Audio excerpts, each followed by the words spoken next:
नीलाम्बुजश्यामलकुमिलाङ्गं सीतासमारोपितवामभागं पाणो महासायकिचारुचापं नमामि रामं रघुवंशनाथम। स्वागत है आप सभी का मेरे YouTube चैनल पर। श्रीमद् भागवत के सुख सागर सारांश की कथा।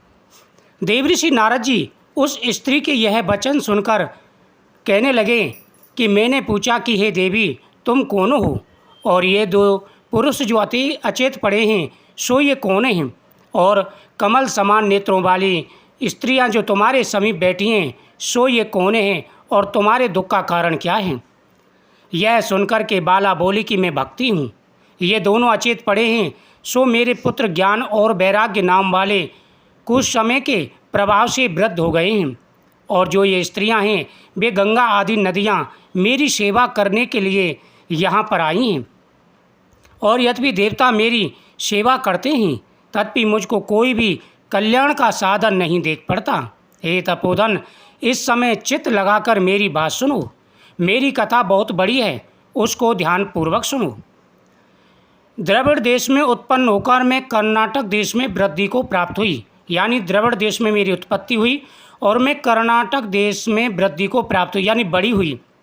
फिर कुछ काल उपरांत युवा होकर दक्षिण देश में रही, और जब मैं युवावस्था में आ गई तब मैं दक्षिण देश में रही।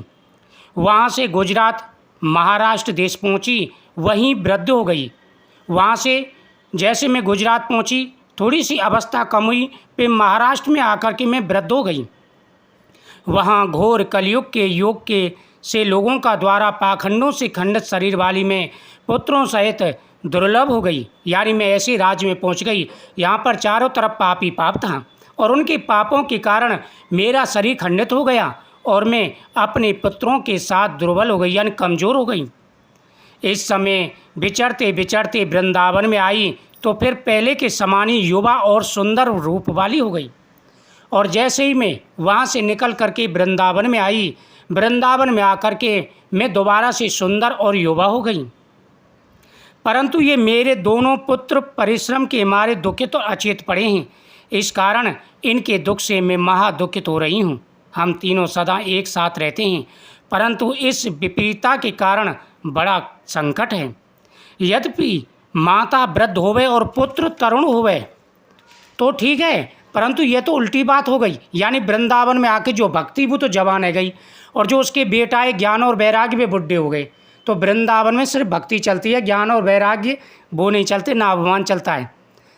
तो देवऋषि नारद से भक्ति बोली कि अगर माता वृद्ध और बेटा जवान हो तब तो ठीक है, लेकिन यहाँ तो उल्टा हो गया, मैं जवान हो गई और मेरे बेटे ज्ञान और वैराग्य उल्टे बुढ़े हो गए। हे योगी सर, हे बुद्धिमान, ये क्या कारण है, मुझको कहो। नारद जी बोले, हे निष्पापनी भक्ति, ज्ञान दृष्टि से मैं तुम्हारा सब वृतांत जानता हूँ। तुम किसी बात की चिंता मत करो, भगवान तुम्हारा कल्याण करेंगे। सूत जी ने कहा। क्षण मात्र में विचार कर नारद मुनि बोले कि हे बाले, मैं इसका कारण तुमसे कहता हूँ, इसका कारण ध्यानपूर्वक सुनो।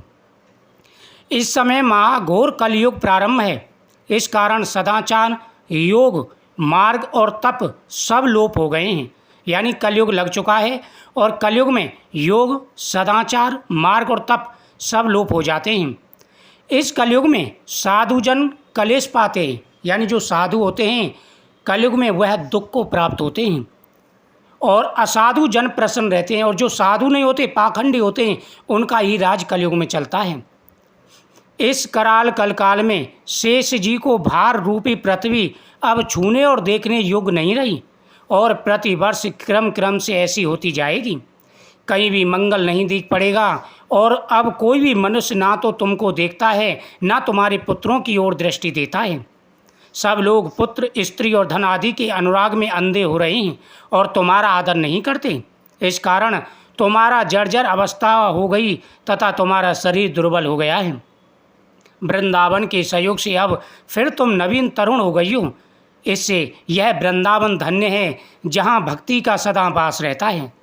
इस वृंदावन में ये तेरे दोनों पुत्र ज्ञान और वैराग्य ग्राहकों के न होने से वृद्ध अवस्था को प्राप्त हो गए हैं। देवऋषि नारद जी कहते हैं, भक्ति वृंदावन में सिर्फ भक्ति रहती है, वृंदावन में ज्ञान और वैराग्य नहीं है। किंतु यद्यपि इनकी वृद्ध अवस्था निवृत्ति नहीं हुई, दूसरे स्थान की अपेक्षा ये यहाँ बहुत स्वस्थ रहेंगे, क्योंकि दूसरे स्थान में तो इनको निंद्रा नहीं आती थी, परंतु यहाँ आने से ये शांति पूर्वक अर्थात सुख से नेत्र बंद करके सो तो रहें। देवऋषि नारद ने कहा, हे देवी, यदि तुम दूसरे स्थान पर जाओगे तो ये जवान तो हो जाएंगे, लेकिन कष्ट पाएंगे, क्योंकि लोगों में अंदर अहंकार पाप इतना भरा हुआ है, इनको नींद नहीं आएगी। लेकिन वृंदावन में आकर के ये सुखपूर्वक चैन से सो तो रहें। नारद मुनि के ये वचन सुनकर भक्ति बोली, हे नारद जी, इस अपावन कलयुग को राजा परीक्षित ने क्यों स्थापित किया, और इसके प्रवृत्त हुए पीछे सबका सार बल कहाँ गया, तथा परम दयालु हरि भगवान इस अधर्म रूपी कलयुग को कैसे देख सकते हैं? कृपा करके मेरा संदेह दूर करिए। भक्ति ने कहा कि हे देवऋषि नारद जी, राजा परीक्षित ने कलयुग को क्यों स्थापित होने दिया, और भगवान ऐसे पापियों को क्यों देखते हैं? देवऋषि नारद बोले, जिस दिन से श्री कृष्ण भगवान इस पृथ्वी को छोड़कर निज धाम को पधार गए, उसी दिन से ये कलयुग इस संसार में आया है।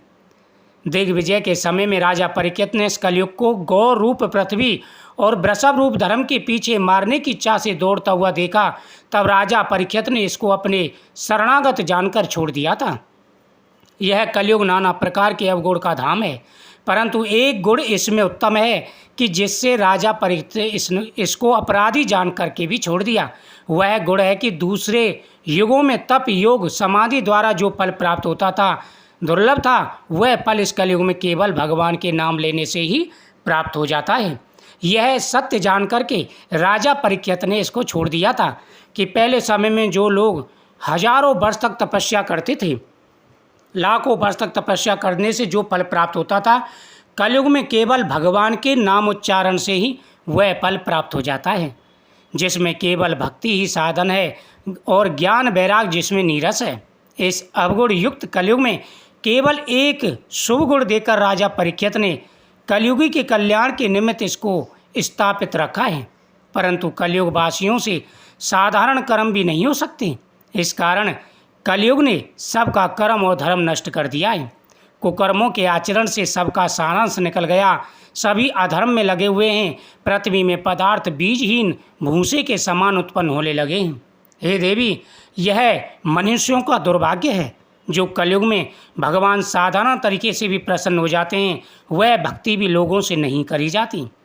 ओम नमो भगवते वासुदेवाय नमः, ओम नमो नारायण नमः आदि मंत्रों का जाप करते हुए जो व्यक्ति भगवान का नाम उच्चारण करते हैं, उनकी सभी मनोकामनाएं पूरी हो जाती हैं, उन्हें भगवान का आशीर्वाद प्राप्त होता है। तो कलयुग इस बात से सबसे श्रेष्ठ कहा गया, इसलिए राजा परीक्षित ने इसको स्थापित किया। ओम नमो भगवते वासुदेवाय नमः। लोग अति कुकर्मी, नास्तिक, नरक अधिकारी लोग कपट भेष धारण कर तीर्थों में वास करने लगे हैं। इस कारण तीर्थों का सार जाता रहा है। जो लोग झूठा तप करते हैं, इस कारण उन्हें तपस्वी समझा जाता है। जो लोग पाखंडी होते हैं, वह आश्रम बनाकर के शास्त्रों का ज्ञान देते हैं, उन्हें ही ज्ञानी कहा जाता है। योग का फल जात्रा पंडितों की यह दशा है कि दुराचार में तो वे निर्गुण, परंतु मुक्ति साधन में मूर्ख हैं। सब संप्रदाय में श्रेष्ठ जो वैष्णव संप्रदाय है, सो कहीं देखने को नहीं आती। इस प्रकार स्थान स्थान में सब पदार्थों का सार जाता रहा। ये तो कलयुग का धर्मी ठहरा, इसमें दूसरे किसी का क्या दोष। सूत जी बोले, हे सोनक, नारद जी के यह वचन सुनकर भक्ति को बड़ा विस्मय हुआ।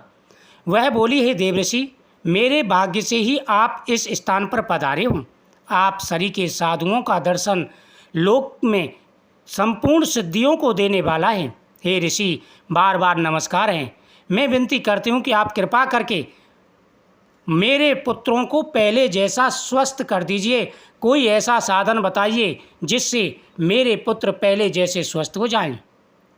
इति श्री सुखसागर का प्रथम अध्याय संपूर्ण हुआ। बोल लक्ष्मी नारायण भगवान की जय। ओम नमो भगवते वासुदेवाय नमः।